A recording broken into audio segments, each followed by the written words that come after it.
दिने कुरा छैन। अर्को कुरा यो जुवा खेलाउने काम छ। यो 5 स्टार होटलहरुमा क्यासिनो खोल्ने अनि जुवा चाहिँ खेलाउने अनि बर्बाद गर्ने काम छ। अर्को कुरा यो पशुपतिनाथ क्षेत्रमा चाहिँ यो भिख माग्ने भिख लिने दिने छ, त्यो पनि चाहिँ त्यो देशको मान सम्मानमा चाहिँ त्यो चाहिँ नराम्रो छ। अर्को कुरा संविधान पनि खारेज गर्ने, अन्तिम संविधान लागू गर्ने अनि चाहिँ राष्ट्रिय सभा, समानुपातिक व्यवस्था अनि धर्मनिष्ठा, संहिता, गणतन्त्र जस्ता चाहिँ वाहियात चिजहरू चाहिँ खारेज गर्ने। र अर्को कुरा माओवादीसँग गरिएको जुन कथित चाहिँ शान्ति सम्झौता छ त्यो पनि खारेज गर्ने। 52 देखि 62 सम्म जति पनि चाहिँ हत्या हिंसा भएको छ तिनमा चाहिँ कानुनी कारबाही गर्नुपर्छ। र 2047 देखि 2082 सम्म 83 सम्ममा जति पनि छन् यो चाहिँ राज्य कोषबाट पैसा लिएकाहरू सबैको छानबिन गर्नुपर्छ। नेपालीहरूलाई जात जातमा बाँड्ने, त आदिवासी, त जनजाति, त मूलवासी भनेर एकअर्कामा घृणा फैलाउने काम गरिएको छ। त्यसको लागि चाहिँ यो आदिवासी जनजाति महासङ्घ खारेज गर्नुपर्छ। आइ पनि काम छैन। र अर्को कुरा यी चाहिँ अब यो बन्द गर, के बन्द गर भन्दा चाहिँ खुला सिमाना बन्द गर, आत्मनिर्भरको लागि खुला सिमाना हाम्रो कुनै पनि हालतमा चाहिँ देशको हितमा छैन। अर्को नागरिकता दिन वितरण बन्द गर, जातीय चाहिँ यो तुष्टिकरण बन्द गर, अनि चाहिँ यो कर्मचारी ट्रेड युनियन यिनीमा चाहिँ राजनीतिक हस्तक्षेप बन्द गर, न्यायालयमा पनि राजनीतिक हस्तक्षेप बन्द गर, अनि चाहिँ यो व्यापार घाटा बन्द गर। जबसम्म हामीले चाहिँ व्यापार गर्दैनौँ व्यापार घाटा बढिरहेको छ। आफ्नो उत्पादन केही नगर्ने, मान्छे बेच्ने बाहेक हामीसँग अरू उपाय रहेन। स्वयं नेताले भनेको अवस्था छ, छि लाजमर्दो अवस्था छ। त्यसकारण चाहिँ यो घर जग्गा कारोबारमा जति पनि चाहिँ पैसा लगानी भएको छ नेपालीहरूको, त्यो पैसा चाहिँ उद्योग धन्दामा लगाए त चाहिँ त्यहाँ रोजगार पाउँथे नि मान्छेले। को पहिलो बैठक 2063 जेठ 4 गते बस्यो र त्यो 2063 जेठ 4 गते बसेको पहिलो बैठकले के गर्यो भन्दा पहिले नेपाललाई धर्मनिरपेक्ष राष्ट्र बनायो। त्यो खालको सम्झना छ। आज चाहिँ यो चाहिँ धर्मनिरपेक्षता बनेको गराएको त्यो चाहिँ त्यो पहिलो बैठकको त्यो चाहिँ यो जुन राजाले चाहिँ गराएको छ। र अब म यहाँ पत्रकार बन्धुहरूलाई एउटा कुरा के भन्छु भन्दा अहिले तत्कालै यहाँ गृहमन्त्रीको राजीनामा भएको छ र गृहमन्त्रीको राजीनामामा अनि यो सेयर 25 लाखको सेयर बापत अथवा चाहिँ सम्पत्ति लुकाए बापत अथवा चाहिँ सम्पत्ति शुद्धिकरणका कुराहरू आदि इत्यादि केही कारण चाहिँ बाध्यतावश चाहिँ गृहमन्त्रीले राजीनामा दिनु पर्यो भन्ने कुरो चाहिँ बजारमा आएको छ। त्यस्तो होइन। मूल कुरा के हो भन्दा त्यहाँ टिओबी टप चाहिँ आफ्नो पाखुरामा कुदेको कारण चाहिँ त्यहाँ चीन सशङ्कित भयो र चीनले चाहिँ यस्तो टिओबी टप लेखेको गृहमन्त्रीलाई हामी स्वीकार गर्दैनौँ अथवा यो मन्त्रीलाई चाहिँ यहाँ तुरुन्तै चाहिँ सत्ताबाट सरकारबाट हटाउनुहोस् भन्ने खालको कुरो राखेर सभापति अनि चाहिँ सरकार सबैलाई चाहिँ उसले सशक्त रूपमा चाहिँ प्रतिरोध गरेको कारण अनि चाहिँ बाध्यतावश चाहिँ त्यो गृहमन्त्रीलाई हटाउनु पर्यो। अन्यथा यो स्वयं चाहिँ यो बालन सरकारले नै राजीनामा दिने अवस्था सिर्जना भएको थियो। त्यो खालको कुरा छ। र अहिले यहाँ यो राजाको कुरा अहिले के आछ भन्दा राजा यो चाहिँ बालेन शाहले राजा चाहिँ स्थापना गर्छन्, राजा फर्काउँछन्। त्यसको लागि चाहिँ यहाँ अहिले यो संसद त्यो संविधान यसलाई चाहिँ संशोधन गर्ने, संविधान परिमार्जन गर्ने अनि चाहिँ त्यो एउटा समिति पनि बनिएको छ। त्यो समितिको सिफारिसमा हामीले बालन शाहले राजा फर्काउँछन् भनेर राजावादीहरू ढुक्कसित बसेका छन्। त्यस्तो होइन। किन भन्दाखेरि जुन शक्तिले राजा वीरेन्द्रको वंश विनाश गरायो त्यो शक्ति त यथावत छ त। त्यहाँ अमेरिका, इन्डिया, काङ्ग्रेस, कम्युनिस्ट अनि चाहिँ task force, Nepali task force, सेनाको टास्क फोर्स, त्यही पाँचवटा शक्ति मिलेर चाहिँ वंश विनाश बनाएको। त्यही शक्ति मिलेरै लगभग चाहिँ यो भदौको 23-24 को विध्वंस पनि भएको हो। त्यसकारण अहिले त्यो चुनाव पनि त्यस्तै किसिमले भयो र अहिले सरकार पनि त्यस्तै किसिमले त्यो अब यो भाग 2 पार्ट 1 चाहिँ सुशीला कार्कीको सरकार, पार्ट 2 चाहिँ यो बालेन शाहको सरकार भन्ने गरिन्छ। त्यसकारण अहिलेको यो सरकारले के गर्नु पर्थ्यो भन्दा जनताको भावना र चाहना अनुसार चाहिँ काम गर्नु पर्थ्यो। यहाँ के भएको छ, यो सरकारले काम कुरा एकातिर कुम्लो बोकी ठिमीतिर गरेको छ। जनताले चाहन्छन् शान्ति समृद्धि चाहिँ स्थायित्वको लागि चाहिँ पहिले गरिबी हटाओस् अनि चाहिँ बेरोजगारीको समस्या समाधान गरोस् र चाहिँ यो सुकुम्बासीका समस्या समाधान गरोस्, महँगाईको चाहिँ महँगी नियन्त्रण गरोस् र चाहिँ यहाँ असुरक्षा चाहिँ यस्तो त्यो अहिंसा अराजकता त्यो नहोस्, शान्ति कायम गरोस्, शान्ति सुरक्षा कायम गरोस्। हामी जनताको चाहिँ भावना चाहना, तर त्यो त गरिराखेका छैन। र अहिले यहाँ वैदेशिक हस्तक्षेप अत्यधिक मात्रामा छ नेपालमा। वैदेशिक हस्तक्षेप भन्नुको अर्थ अमेरिकाको हस्तक्षेप छ, इन्डियाको हस्तक्षेप छ। अमेरिकाले यहाँ अनावश्यक रूपमा चाहिँ अब अराजकता फैलाइराखेको छ, विभाजन ल्याइराखेको छ। अब त्यो विभाजन चाहिँ अब त्यो हटाउनको लागि यो अमेरिकनहरूको हस्तक्षेप बन्द गर्नकै अमेरिकाको चाहिँ त्यो एमसिसी बापत जुन पैसा लिएको छ झन्डै 51 अरब रुपियाँ त्यो अमेरिकालाई फिर्ता गर्ने र तिमी चाहिँ यहाँबाट चाहिँ अमेरिकाबाट यहाँबाट चाहिँ बिदा हौ जाऊ, अब तिमीलाई हामी थेक्न सक्दैनौँ, तिम्रो चाहिँ धेरै चाहिँ अब महत्त्वाकांक्षी रहेछ, तिम्रो चाहिँ हाम्रो युरेनियमसम्ममा चाहिँ आँखा छ अनि अरू पनि छ, नेपाललाई कमजोर बनाउने चाहिँ तिम्रो छ भने हामी त्यसमा सक्दैनौँ भनेर अमेरिकालाई बिदा गर्न सक्ने हैसियत राख्नु पर्यो नि। त्यसको लागि त अहिले युथ काउन्सिलका सदस्यहरू छन्, तिनको चाहिँ सदस्यता तिनको चाहिँ कि त उनले सदस्यता परित्याग गर्नु पर्यो, नभए चाहिँ तिनको नागरिकता चाहिँ खारेज गर्नु पर्यो। त्यो पनि त्यहाँ यतापट्टि पनि ध्यान छैन। र अर्को कुरा, इन्डियाले जुन अतिक्रमण गरेको भूमि छ हाम्रो, अब लिम्पियाधुरा लगायत चाहिँ 90,000 हेक्टर भूभाग हाम्रो चाहिँ बैरीले चाहिँ अतिक्रमण गरेको छ, त्यतापट्टि पनि उनको चासो छैन छुटाउने। र अर्को कुरा, हाम्रो चाहिँ आत्मनिर्भरताको लागि पहिले सीमा बन्द गर्नुपर्छ। अहिले सीमामा जुन चाहिँ भन्सारको कुरा आयो, 100 रुपियाँदेखि माथिको चाहिँ भन्सार दिने भन्ने कुरा आयो।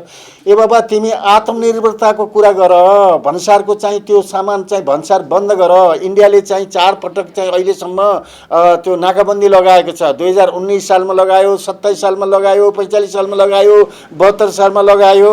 अनि अहिले यो नाकाबन्दी चाहिँ लगाए के हुन्छ त? इन्डियाबाट एक पनि चाहिँ केही सामान नल्याइकन हामी बाँच्न सक्छौँ भन्ने आत्मनिर्भरताको कुरा गर्नु पर्यो नि त यो बालन शाहले। खै त त्यो आत्मनिर्भर हुने त्यतापट्टि चाहिँ अग्रसर भएको। अनि चाहिँ खालि बार्गेनिङ गर्ने, घुँडा टेक्ने आदि इत्यादि गर्ने गरिराखेको छ, त्यस कारण त्यता पनि छैन। र नागरिकता वितरण गर्नको लागि अहिले चाहिँ त्यो तिब्बतीयनहरूलाई चाहिँ नागरिकता वितरण गर्नुहुन्न, अथवा इन्डियनहरू कसैलाई कुनै पनि विदेशीलाई नागरिकता नेपाली नागरिकता वितरण गर्नुहुन्न। जे जति गरियो अनि चाहिँ अब अवैध चाहिँ नागरिकता छन्, जसरी चाहिँ कृत्य नागरिकता पनि छन् त्यहाँ, र त्यस्ता नागरिकताहरूलाई बदर गर्ने र अब उपरान्त चाहिँ कुनै पनि विदेशीलाई नेपाली नागरिकता दिने छैन भनेर निर्णय त गर्न सक्छ नि त।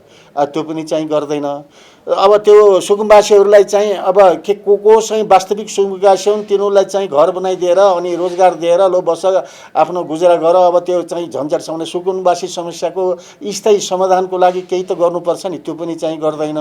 त्यसकारण यहाँ जनतन उटपटाङ मुद्दाहरू ल्याउने, राजनीतिक नियुक्तिहरू चाहिँ बर्गर भन्ने, अनि भ्रष्टाचार चाहिँ गरेका छ भनेर केही चाहिँ मान्छेलाई चाहिँ थुन्ने, पक्रिने, ल्याउने, होहल्ला गर्ने, अनि चाहिँ अब यो चाहिँ त्यो अब चाहिँ ट्रेड युनियन अथवा चाहिँ यो विद्यार्थी युनियन चाहिँ खारेज गर्ने, यस्तै उटपटाङ काममा चाहिँ जनताको चाहिँ ध्यान त्यतापट्टि लाने, गर्ने काम केही पनि नगर्ने, गरिबी कम गर्नको लागि केही नगर्ने, आत्मनिर्भर बनाउनको लागि केही नगर्ने, विदेशी हस्तक्षेप अन्तको लागि केही पनि नगर्ने, अनि चाहिँ अब उल्टो चाहिँ गर्ने, त्यस्तो छ। त्यसो भएर यो चाहिँ गृहमन्त्री एउटा सुदन गुरुङको सवाल होइन, गृहमन्त्री अर्को जोसुकै भए पनि, अनि चाहिँ यो हालिम शाही भए पनि, यो चाहिँ जबसम्म यो चाहिँ बहुदलीय संसदीय व्यवस्था नेपालबाट खारेज हुँदैन, अहिलेको चाहिँ यो प्रतिगामी संविधान छ, यो संविधान जबसम्म खारेज हुँदैन, अब चाहिँ यहाँ अर्को चाहिँ यो अन्तरिम संविधान चाहिँ लागू हुँदैन र आठौँ संविधान रामराज्य प्रस्ताव 8औं संविधान जारी हुँदैन,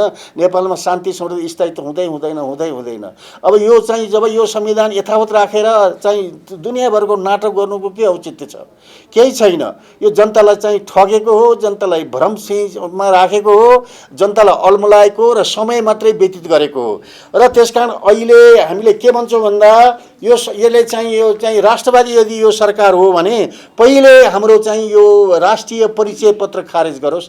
राष्ट्रिय परिचय पत्र यो सर्वनाशी चाहिँ परिचय पत्र हो र जनताको चाहिँ यो बुई औँठाको चाहिँ रेखा राख्ने, आँखाको रेटिना राख्ने र चाहिँ उहाँ विदेशमा बसेपछि नेपालीले ट्र्याक गर्ने कहाँ के छन् भन्ने, त्यो चाहिँ त्यो अप्ठ्यारो गर्ने, त्यस्तो खालको छ। यो पहिले देशको हितमा अनि चाहिँ यो राष्ट्रिय परिचय पत्र खारेज गरोस्, अनि एमसिसी खारेज गरोस्, अनि युथ काउन्सिल खारेज गरोस्, अनि चाहिँ 1950 को असमान सन्धि चाहिँ पनि एकतर्फी खारेज गरोस्। अहिले चाहिँ हामीले ग्रेटर नेपालको कुरा गर्दाखेरि हामीले त 1950 को सन्धिको गरेका छौँ, त्यसकारण ग्रेटर नेपाल हामी स्वीकार्न सक्दैनौँ, हामी शान्ति क्षेत्र नेपाल पनि स्वीकार्न सक्दैनौँ भन्ने अर्थमा इन्डियालाई त्यो चाहिँ यो सन्धि नै चाहिँ एकतर्फी खारेज गरे भइहाल्यो नि। त्यति हिम्मत छ, गर्न सक्छन्? तिमी राष्ट्रवादी छौ।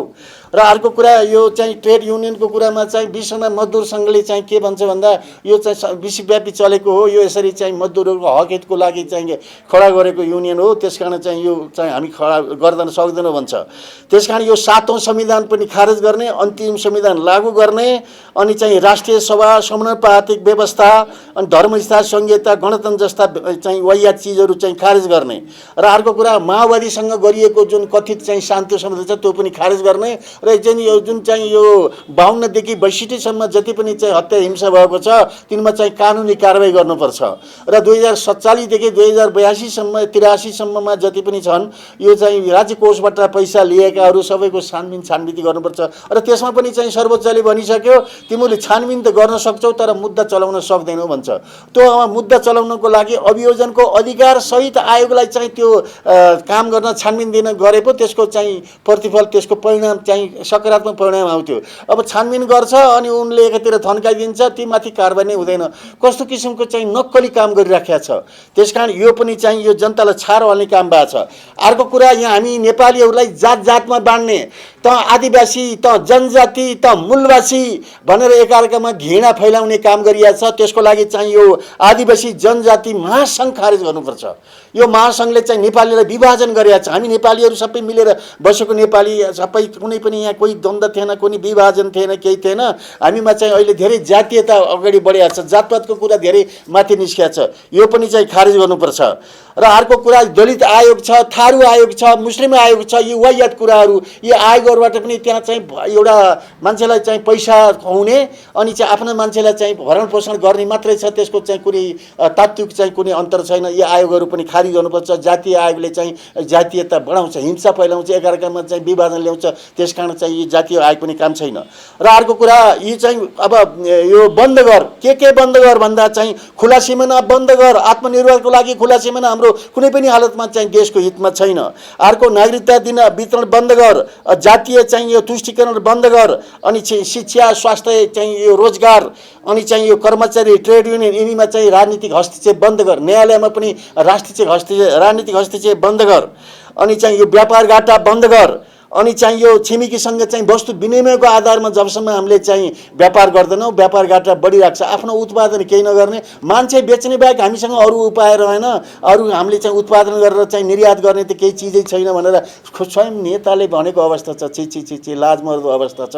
त्यसकारण चाहिँ यो घर जग्गा कारोबारमा जति पनि चाहिँ पैसा लगानी भएको छ नेपालीहरूको, त्यो पैसा चाहिँ उद्योग धन्दामा लगाए त चाहिँ त्यहाँ रोजगार पाउँथ्यो नि मान्छेले। गरिबी रोजगार भएपछि गरिबी कम हुन्थ्यो नि, अनि त्यतापट्टि चाहिँ ध्यान छैन। अनि त्यहाँ अब मान्छेलाई चाहिँ रोजगार दिने कुरा छैन। अर्को कुरा यो जुवा खेलाउने काम छ। यो 5 स्टार होटलहरूमा क्यासिनो खोल्ने अनि जुवा चाहिँ खेलाउने अनि बर्बाद गर्ने काम छ। अर्को कुरा यो पशुपतिनाथ क्षेत्रमा चाहिँ यो भिख माग्ने, भिख लिने दिने छ, त्यो पनि चाहिँ त्यो देशको मान सम्मानमा चाहिँ त्यो चाहिँ नराम्रो छ। अर्को कुरा रक्सी बेच्ने, लिने, मासु बेच्ने, पशुपति क्षेत्रमा धार्मिक क्षेत्रमा चाहिँ मासु बेच्ने र चाहिँ त्यो रक्सी पनि बेच्ने गरिएको छ।